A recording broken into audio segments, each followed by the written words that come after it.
এই পাশে একটু তাকান। এদিকে দেখান দাদা। এদিকে। ঠিক আছে। একটু সাইড তো। ওটা ওই দিকে এবার এদিকে যাও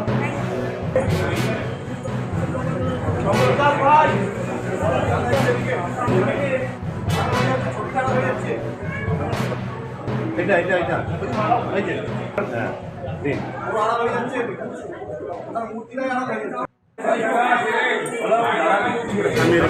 আমি দাঁড়াবো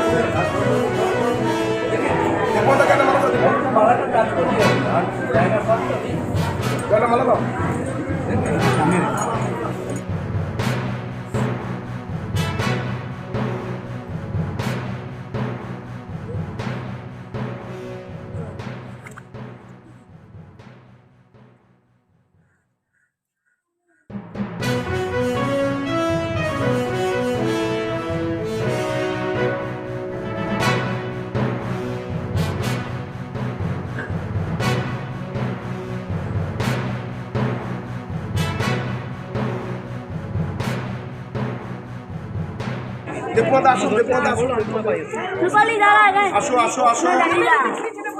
বড় কোনায় ঢুকে গেছি। এই এখানে দাঁড়াবি।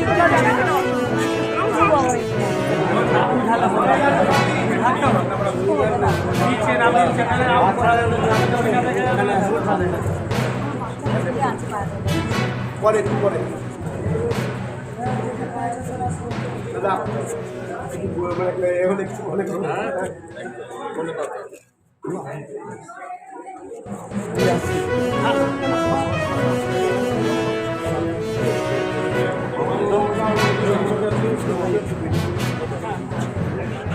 একটা ছবি দেওয়ার মতো হচ্ছেই না কোনো ছবি দেওয়ার মতো। এই ছবিটা ভালো করে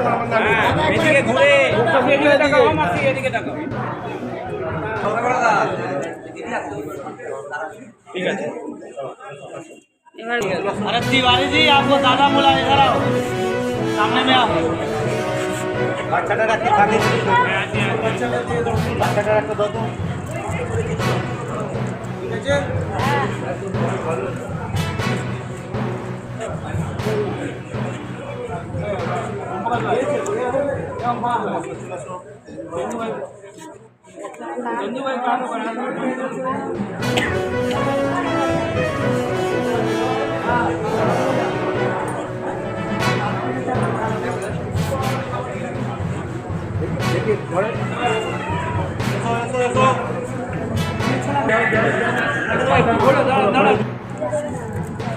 আর একটা কুচকির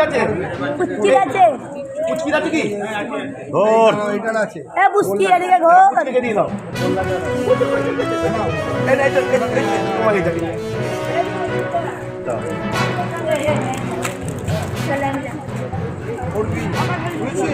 ভালো থাকবে চলো যাও আয়া কামিয়া কামিয়া এই কামিয়া আর আলা না চলো আসো আমি যাবো ঠিক আছে যাও তুমি যাও এই বড় আছে ঘুরে যা রে ঘুরে যা এই বাবু এই না না এদিকে যাও হ্যাঁ এদিকে ঘুরে পড়ো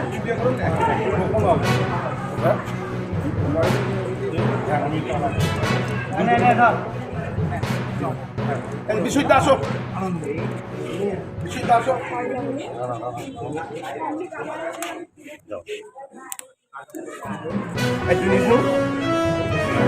আর ওইটা কোথায় আমার ডাকবেন একটু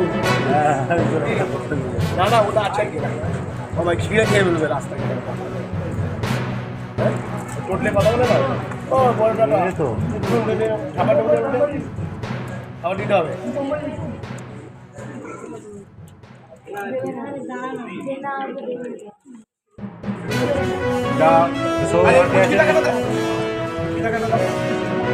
যাও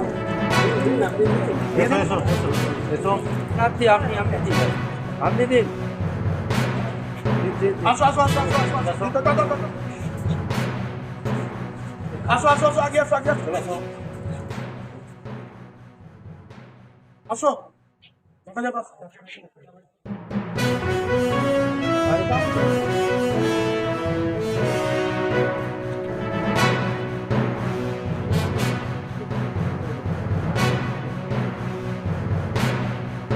সামনে কাট করে ফেললে করে একদিন খেয়াবে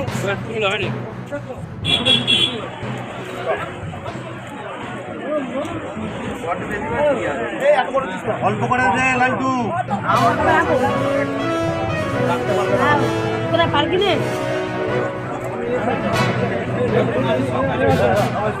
এদিকে দাও ভোলা বাবু, এদিকে করে মারো।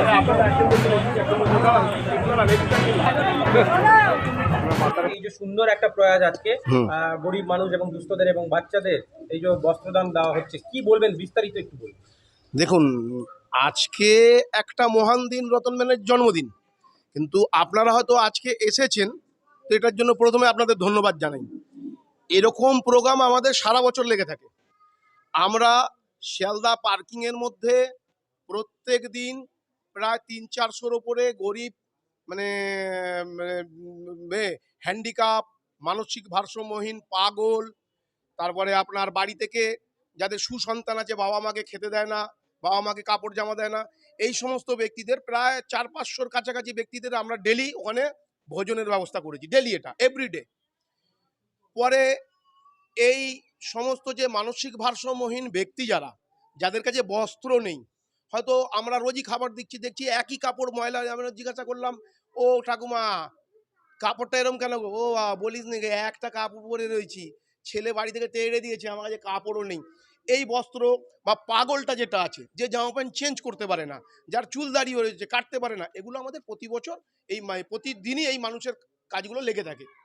এবার বিশেষ বিশেষ কিছু অনুষ্ঠানের মধ্যে দুর্গা পুজোয় কিছু বস্ত্র বিতরণ হয়, কালী পুজোয় কিছু বস্ত্র বিতরণ হয়, ইনি একজন মহাপুরুষ, এনার জন্মদিনে কিছু বস্ত্র বিতরণ করা হয়, মৃত্যুদিনে কিছু বস্ত্র বিতরণ, এগুলো বিশেষ বিশেষ দিনে হয়। কিন্তু সারা বছরই কর্মকাণ্ড লেগে থাকে। আমরা স্কুলের খাতা দিই, বই দিই, হ্যাঁ, দুস্থ ছাত্রছাত্রী যারা লেখাপড়া জানে, তাদেরকে মানে বাড়ির কোনো ক্ষমতা নেই, তাদের পড়াশোনা করানোর জন্য আমরা পড়াশোনা করার জন্য ব্যবস্থা করে দিই। হ্যান্ডিক্যাপ মানুষ যারা আছে তাদের হুইল চেয়ার, আজকে বৈশাখী কতজনকে দেওয়া হচ্ছে?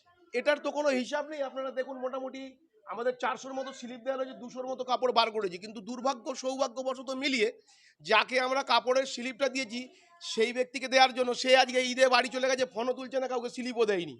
ফলে আজকে যারা এখানে এসেছে তারা এটাকে শুনে এসেছে, স্লিপ দেওয়া হয়নি কিন্তু। তো যারা লাইনে আছে তাদের প্রত্যেককে দেবো, বাকি স্লিপের হয়তো 2-4 দিন পরে আসবে, তাদেরকে দেওয়া হবে। আর ভোজনের ব্যবস্থা যেরকম এখানে পার্কিংয়ে হয়, আজকে এখানেও আছে, পার্কিংও আছে। ভোজনে দেখুন, ওখানে পার্কিংয়ে যেটা হয়, ডাল ভাত সবজি এভরিডে দেওয়া হয়। বিশেষ বিশেষ কিছু অনুষ্ঠানে আমরা মাছের আয়োজন করি, মিষ্টি চাটনি যেরকম হয়, পনির এসবের আয়োজন করি। কিন্তু নর্মালি আমরা ওই 300-400-500 কাছাকাছি লোকেদের ডাল ভাত সবজি ডেলি আমরা এটা দিয়ে থাকি। আপনার নাম ডেজিগনেশন? আমার নাম ভোলা সামুই, আর যেনার প্রোগ্রামে আপনারা এসেছেন ওনার নাম রতন ব্যানার্জি।